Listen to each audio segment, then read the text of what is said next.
With the use of a signal generator, I have it set at a low setting, and on the oscilloscope, signal going in on a 12AX7 tube. That's the input signal. Set times 1. I'm going to pull this probe, and I'm going to, the output signal, everything is set at full. There's the output signal. We went from barely over to 0, and we're past 1, 2 up and 1, 2 down on your face. And the probe is set times 10. If I go set times 1, it takes it off the scale. I'll go back to size 10. Okay, another thing I want to do with the AX7 tube for a comparison is I want to come over and read the voltage. And the plate 1 voltage is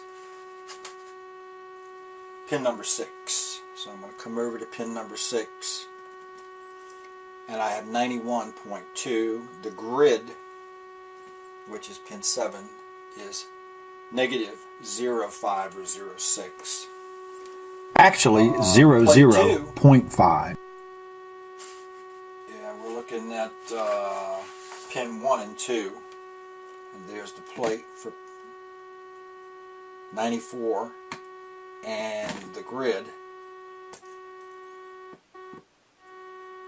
is again negative 0.5, sometimes 6.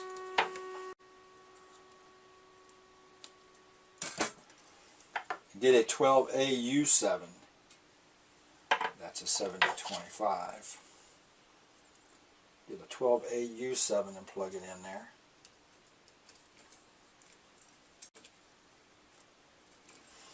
And we'll plug the preamplifier back in again. And let's come on back over here. See, does anything even work? Here we go. So where we had 2 full divisions up either way, we have barely over 1. So the 12AU7 has less output, as the 12AX7 did. Okay, let's come over here and let's compare the plate voltage. As I said, is terminal 6, and I have 25.6 volts. So I'm going to write that down. 25.6 volts. And then the grid, which would be terminal 7, is the same, negative 0.5. Actually, 0.5. And terminal 1, which is the plate of the other side, is 25.3 volts. And the grid, now that's dropped all the way down to negative 0.2. Okay, so that have changed, no question about it. Put the old 6 SC7, the one that's not good, back in there. And let's do a comparison on that. I'm going to plug it back in.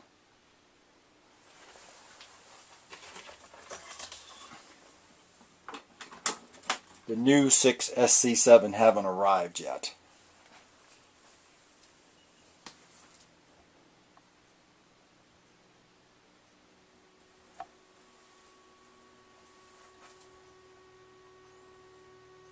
It appears the 6 SC7 output is similar to the 12AU7 instead of the 12AX7.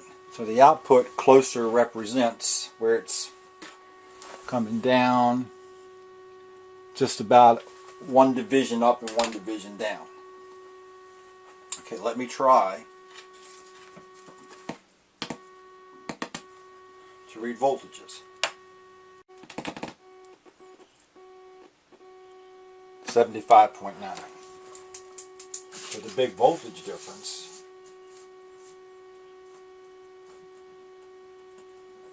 and then the grid is pin number 3. And that's negative 0.4.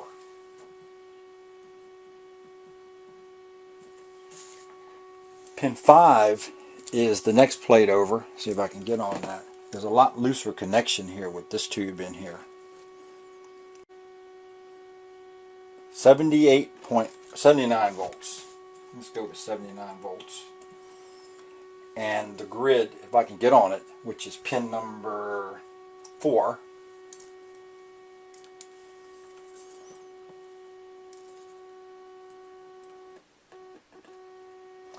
negative 0.4 or 3.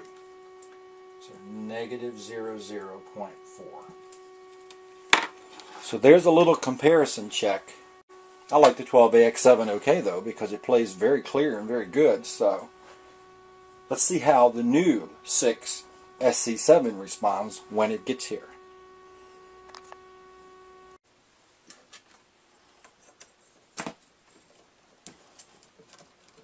Plug in the replacement tube. I wouldn't say a new tube, but a replacement tube. They claim to have tested it, so reconnect the ground lead. Come back over to the scope, and I'm going to put the AC back to it.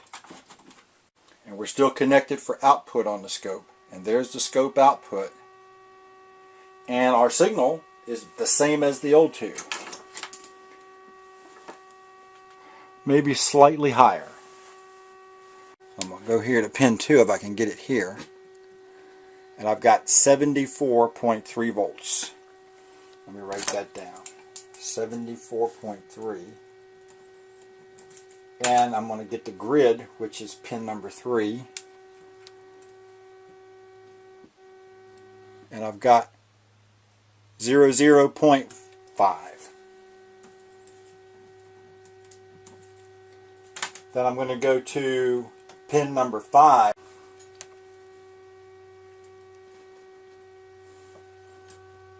I'm going to get 74.4. Write that down. And the grid, which is pin 4. And I got negative 0.3. Okay. Now the problem with this unit was that it had a rushing sound to it with the old tube with nothing connected to it. I'm going to turn the amplifier up, and I'm going to go ahead and turn the signal generator. Well, I can just unplug the input lead. Everything is up full. I hear no rushing sound at all. So I'm going to take an MP3 player and turn it on into the input of the unit.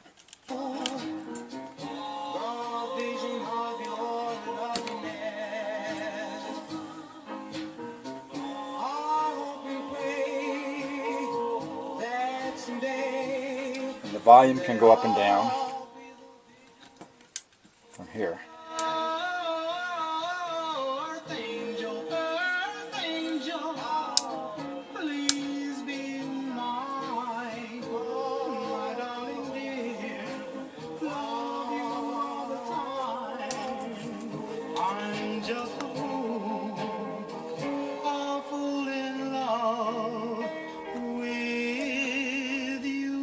Now, I don't see any clipping on this. I don't have this up very loud.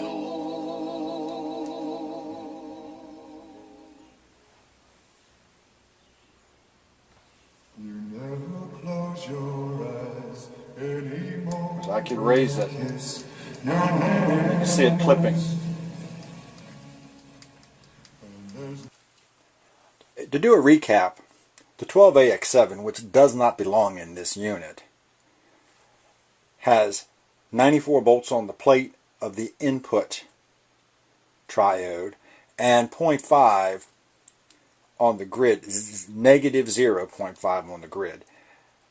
With signal, look at without signal, it's still coming up 0.6 and only changes it to 93 volts. The output side of the 12AX7 has 91.2 volts on the plate. Now the schematic for the 6AC7 would give us 75 for the output side and 80 on the input. And negative 0.8 is the grid for the 6AC7 ideal off of a schematic. With our power supply voltage ideally at capacitor 1A 150, then capacitor 1B 130, and that should read capacitor 1C, and it doesn't say that, but 110. Okay, then we slip in the 12AU7, and you'll notice on the 12AX7, just like you would get if you looked it up, while the output is high. We saw that on the scope. The 12AU7 drops the plate voltages on both sides down all the way to 25.3 on one side and 6 on the other. Now here we drop way down to 0.2 on the grid, so I'm not sure about what that is. 5 there. And I'm talking 0.2 and 0.5. The output is a medium output, or probably the actual desired output of this unit. We'll see that when we went to the 6SC7. I guess dropping this down to 25.3, that dropped down over the load resistors, and that's where we lost it. I didn't think to check that. The test 3, we used the old original 6SC7 with all the noise, and it come up at 75.9 and 79, and it's exactly reversed of the plate was supposed to be 75 over here and 80 over here, so that's real close. And still we're not near the negative 0.8s, but it works, so I'm not exactly sure what to do that. We get in the 0.5s and the 0.4s because the replacement 6SC7, the voltages aren't the same either. Now, taking that into consideration, I came back later with an alternate meter using the replacement tube, the one that seems to be working, and look at what I come up with. 81.2, negative 0.6, 81.1, negative 0.7. That's a little high, but my actual power supply voltages are high, and this is 164 on capacitor 1A measured, where it should be 150, 140.3 on should be 130, and 120.3 when it should be 10. So it's just a little wrap up and comparisons, and of course we know the 12AX7 don't belong there. But as we continue, do I change these resistors? Some of them are a little out of tolerance, or do I just let this go? So we'll get back to that at another time. Got a little strangeness happening here. Just thought I'd document it.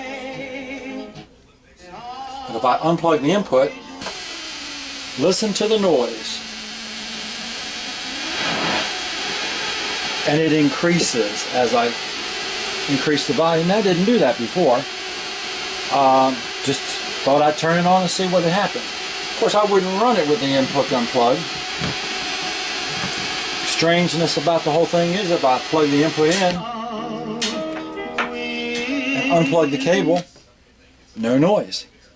But if I open up the input, it makes the noise. Also, I can unplug the input. Let's just wait till the song continues. Okay. Make all the noise, touch the tube. And I'm not seeing any line on the scope. Yeah, it's actually doing some oscillations that I can't hear. How about that? But plug the input back in.